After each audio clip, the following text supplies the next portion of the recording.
Assalamualaikum warahmatullahi wabarakatuh. Alhamdulillah. Alhamdulillahilladzi arsala rasulahu bil huda wa dinil haq. Liyuzhirahu 'alad dini kullih wa kafa billahi syahida. Wa ashhadu an la ilaha illallah wahdahu la syarikalah. Wa ashhadu anna Muhammadan abduhu wa rasuluhu la nabiyya wa la rasula ba'da. Amma ba'd. Pemirsa Dalwa TV yang berbahagia dimanapun Anda berada. Allah Subhanahu wa ta'ala berfirman, Ya ayyuhalladzina amanu ku anfusakum wa ahlikum nara. Yang artinya, hei orang-orang yang beriman, selamatkanlah diri engkau, keluarga dan famili engkau dari siksaan api neraka. Banyak cara untuk kita menuju surganya Allah Subhanahu wa ta'ala. Di antaranya adalah dengan kita mencintai ahlu baiti Rasul sallallahu alaihi wasallam. Pemirsa Dalwa TV yang berbahagia dimanapun Anda berada.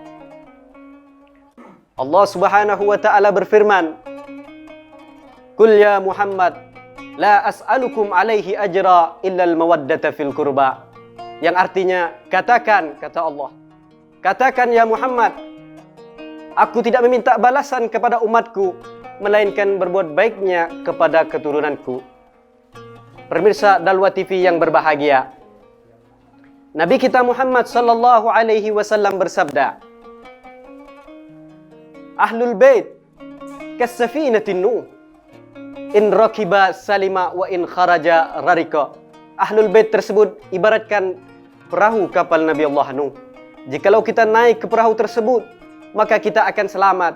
Jikalau kita turun tidak menaiki, maka kita akan tenggelam. Oleh karena itu, wajib bagi kita untuk mencintai anak cucu Nabi Muhammad sallallahu alaihi wasallam. Pemirsa Dalwa TV yang berbahagia dimanapun Anda berada.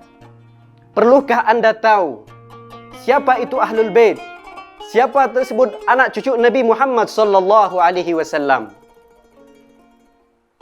Ahlul Bait adalah keturunan Nabi Muhammad sallallahu alaihi wasallam yang nasabnya, darahnya mengalir di dalam dirinya darah Rasul sallallahu alaihi wasallam, yang nasabnya bersambung dengan Fatimah Zahra radhiyallahu anha. Ma'asyiral hadirin, pemirsa Dalwa TV yang berbahagia. Di dalam hadis Nabi Muhammad sallallahu alaihi wasallam, bahkan di dalam riwayat para ulama, bahkan imam kita Imam Syafi'i, beliau meriwayatkan tidak sah seseorang dalam solatnya jika tidak menyebutkan berselawat kepada Ahlul Baiti Rasul sallallahu alaihi wasallam. Maka dari itu, kita selaku umat Nabi Muhammad, selaku pewaris penyambung lidahnya Nabi Muhammad sallallahu alaihi wasallam, wajib bagi kita untuk mencintai keturunan Nabi Muhammad sallallahu alaihi wasallam agar kita dicintai oleh Rasul sallallahu alaihi wasallam. Rasulullah akan senang jika kita mencintai Ahlul Bait. Rasulullah senang jika kita senang melihat anak cucu Rasul sallallahu alaihi wasallam. Walaupun Habib tersebut tidak memandang Habib tersebut kaya atau miskin, berpangkat atau tidak berpunya pangkat, berpunyai kedudukan atau tidak mempunyai kedudukan, kaya atau miskin sama saja, selama mengalir di dalamnya darah baginda Nabi Muhammad sallallahu alaihi wasallam, tetaplah dia mereka anak cucu keturunan Nabi Muhammad sallallahu alaihi wasallam yang wajib kita cintai, yang wajib kita sayangi, yang wajib kita cintai bersama-sama sebagai umat Nabi Muhammad sallallahu alaihi wasallam. Ma'asyiral hadirin, pemirsa Dalwa TV yang berbahagia, kita sebagai umat Nabi Muhammad sallallahu alaihi wasallam, marilah kita sama-sama berbondong-bondong menjunjung tinggi perjuangan yang telah diperjuangkan oleh Nabi Muhammad sallallahu alaihi wasallam dengan kita mencintai Ahlul Bait, mencintai anak cucu Nabi Muhammad sallallahu alaihi wasallam. Terkadang manusia sedikit yang mengerti tentang cintaan mereka terhadap anak cucu Nabi Muhammad sallallahu alaihi wasallam. Terkadang melihat anak cucu Nabi Muhammad sallallahu alaihi wasallam bodoh, mereka caci maki. Masa ada anak cucu Rasulullah bodoh? Rasulullah pintar, engkau bodoh, berarti engkau bukan anak cucu Nabi Muhammad. Bukan seperti itu kita mencintai anak Nabi Muhammad. Rasulullah sallallahu alaihi wasallam selalu mengajarkan kita ilmu agama yang wajib bagi kita untuk mengajarkan kepada anak cucunya jikalau kita dapati anak cucu Rasulullah sallallahu alaihi wasallam tidak paham atau tidak mengerti dalam ilmu tersebut. Sebagai ungkapan terima kasih kita kepada Rasul sallallahu alaihi wasallam. Ma'asyiral hadirin, kaum muslimin dan muslimat yang berbahagia.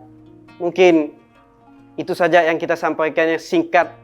Mudah-mudahan ceramah yang singkat ini bermanfaat bagi kita dan kaum muslimin semua yang ada di seluruh dunia ini dan yang menyaksikan video ini semua mendapatkan syafaat dari Nabi Muhammad sallallahu alaihi wasallam, mendapatkan pertolongan dari Muhammad sallallahu alaihi wasallam, yang mana tak ada pertolongan lagi kecuali pertolongannya Nabi Muhammad sallallahu alaihi wasallam. Akhirnya marilah kita berdoa kepada Allah Subhanahu wa taala agar kita diampunkan dosa-dosa kita dengan kita mencintai ahlul baiti Rasul sallallahu alaihi wasallam. Allahumma ja'alna minal ulama'il amilin wa minad du'atil mukhlisin wa minal mutakallimin bil lughati sayyidil mursalin.